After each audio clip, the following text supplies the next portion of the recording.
There's a story coming out of Oklahoma City at KOCO TV. You had an anchor by the name of Alex Housden. She is a Caucasian female, and you had an anchor by the name of Jason Hackett.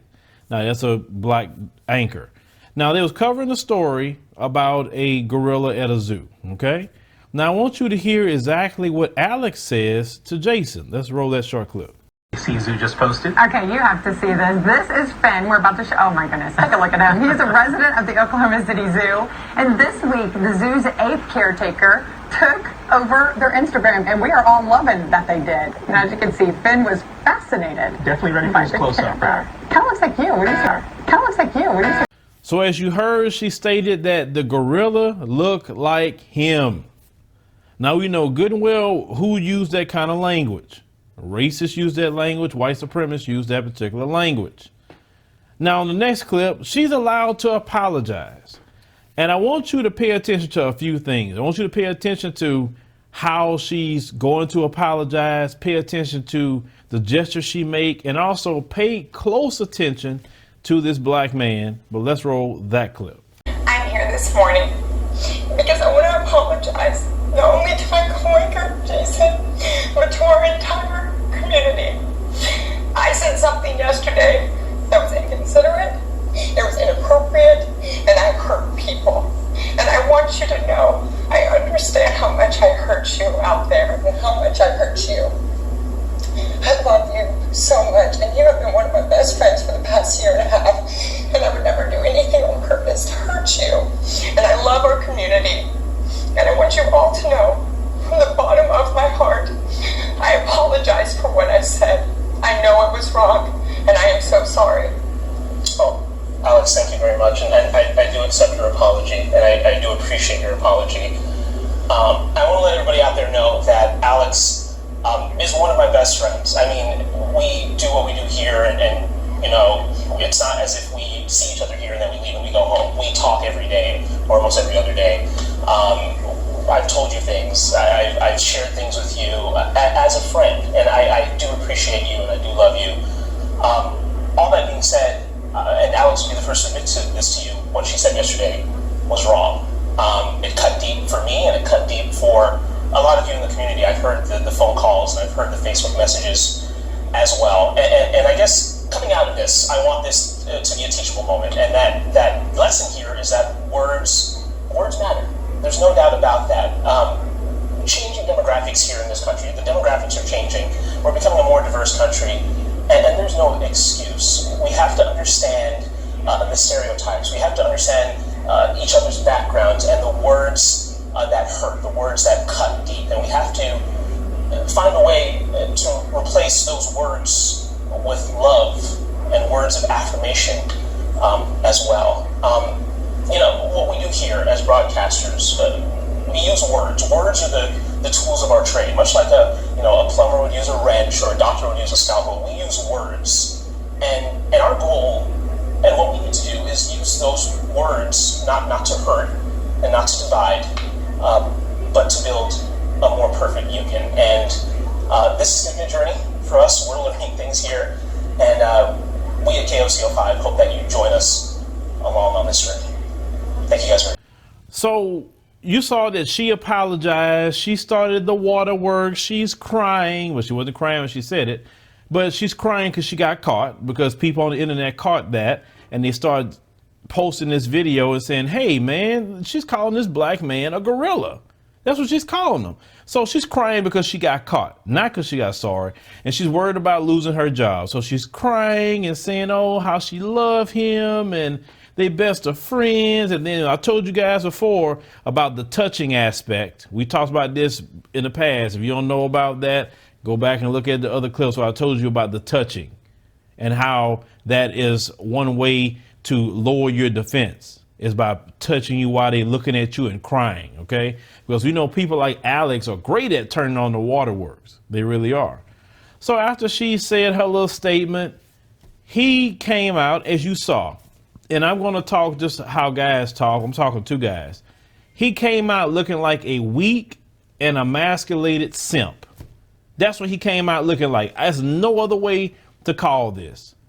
How is it that you're talking about she was your friend and You love her. I'm like, man, if someone loved me the way Alex loved me, what in the world would I need an enemy for? I mean, seriously. I mean, how could you even repeat that out of your mouth, brother? How? I mean, come on. You're talking a lot more than she's talking, and she the one say you look like a gorilla, bruh. Why are you trying to explain and saying it's a teachable moment? Teachable moment for who? She the one to be talking more than you. But you up there explaining and trying to rationalize, and that was not nothing at all that we need to follow on the job. If anyone sit up there and call me that, oh, you gonna go, and if you don't go, then that's okay. I'm gonna get paid. That's the way it's gonna work. But the reason that she's still working there is because of him. Why would they fire her when he took it like, well, it's not that, it's an issue, but it's not that big of a deal? Why would they fire her?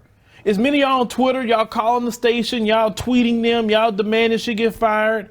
And one tweet I saw that the station has said back, well, no, it's their decision and she's still working there. Why would they fire her when the guy that she supposedly offended is cool with it? Why? I'm not going to call for her to be fired. No, I'm not. Because why is it I'm going to sit up here and fight for a grown man that can't defend himself because he chose not to? It's like my kids. I'm not going to sit up here and do anything for you when you're not doing it for yourself. No. That is utterly ridiculous. Now, the proper response for him should have been, from his body language, he should have known something was up. But he sat up there looking all, a safe Negro, because that's the look he had at the time period. And if it had been me and I'd have heard that, I'd have been sitting there just crossing my arms like this. And just if she tried to put her hand on me, I'd have been moving my hand like that. And I'd be just standing there looking at her the whole time, sitting there. And I'd let her finish. And then the first thing I would say to her was, Alex, I do not accept your apology, and I'm going to tell you why. We both know that racialized white supremacist stereotype has been going on for the dawn of time, ever since my ancestors were in chains. We both know that, and you chose to use that. You knew better. You're in your five senses. Why are you crying now? Because you wasn't crying after you said it.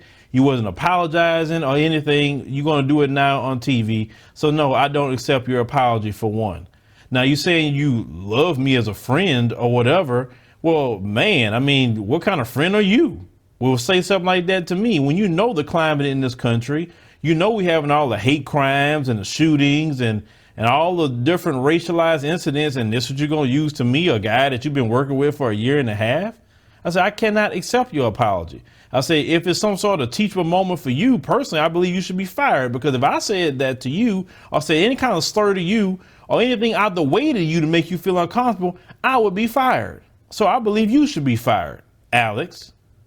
And that would have been the end of it with me. She'll have known real quick that I can't turn on the waterworks with him. It's not going to work. And for sure, she would have got the message where he'd have backed off and saying, don't touch me. And then also, brother, you made up another mistake. Why did you put your hand on that woman's knee? Why did you do that? Like, they can use that to fire you. You know what kind of time period we in with Me Too? You can't be putting your hand on a white woman like that. That's always been that way in this country. What's wrong? On national TV, that's what you're going to do? See, but you believe you're not like the rest of us, I guess. You're too safe.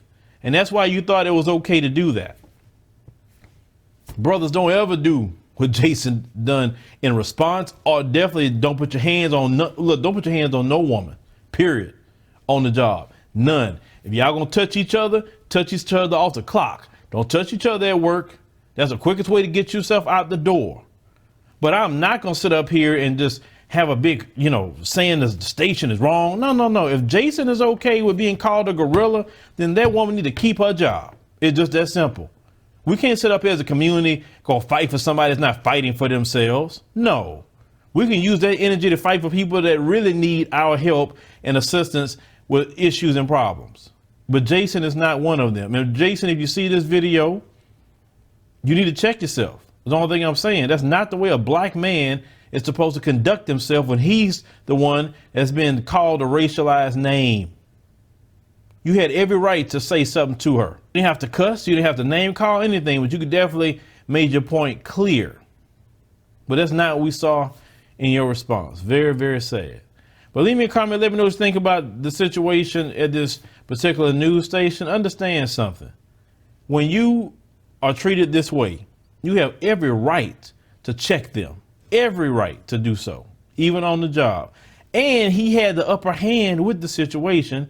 And if the company wouldn't have responded, he could have definitely took it to the next level, even up to the point of lawsuit if he wanted to. Understand that. And yet he chose to bow his knee and duck his head and say, yes, ma'am. That's what he chose to do. That is not the example of what a black man should be. Don't ever be some safe, go along, get along Negro. Where has that gotten us as black people? Nowhere. And that's something that we should never, ever do in response to being treated this way when you are being racially attacked. Understand? Jason is not the man that you need to be following his example how to handle things. Check them when it happens. That point, it will be a teachable moment for people like Alex.